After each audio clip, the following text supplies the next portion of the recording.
ឡូជំរាបសួរពុកម៉ែបងប្អូនអរគ្នាកន្លែងនេះធ្វើមកជុំខ្ញុំសារជាថ្មីខ្ញុំថ្ងៃនេះដែរខ្ញុំក៏បានចែករំលែកពុកម៉ែបងប្អូនទស្សនាឯការទៅដកលុយដូចជាទៅការទូអឺ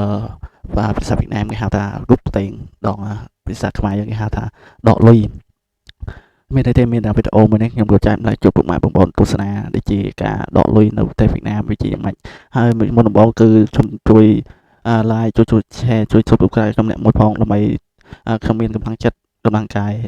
កែស្រាយវីដេអូបន្តទៀតយើងឡើងមកមើលវីដេអូរបស់យើងវិញពុកម៉ែបងប្អូនគឺនេះហើយគឺមិនសិន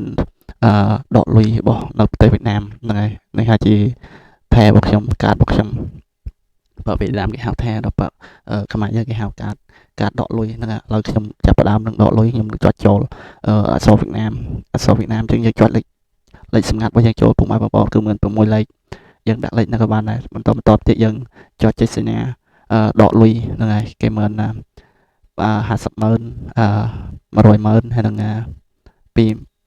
200,000ហ្នឹងហើយពុកម៉ែបងប្អូនគឺ1លាន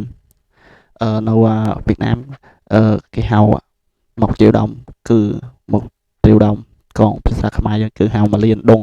ហ្នឹងហើយខ្ញុំក៏ដក1លានដងហ្នឹងហើយពុកម៉ែបងប្អូនឥឡូវចាញ់មកហើយគឺមានក្តាស់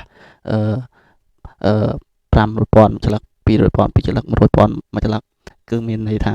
គឺ1លានដងគឺមានក្តាស់50,000 1ច្រឡឹក20,000 2ច្រឡឹកគឺ10,000 1ច្រឡឹកហ្នឹងហើយគឺ1លានដងខ្ញុំក៏បានដកឲ្យពុកម៉ែបងប្អូនហ្នឹងហើយខ្ញុំក៏បានថតជួបទស្សនាពុកម៉ែបងប្អូនទៅនេះវីដេអូរបស់ខ្ញុំមានតែប៉ុណ្្នឹងសូមជម្រាបលាពុកម៉ែបងប្អូនអរគុណដែលតាមទស្សនាកុំភ្លេចជួយ like ជួយ share ជួយ subscribe ខ្ញុំអ្នកមួយផងដើម្បីខ្ញុំមានកម្លាំងចិត្តកម្លាំងកាយ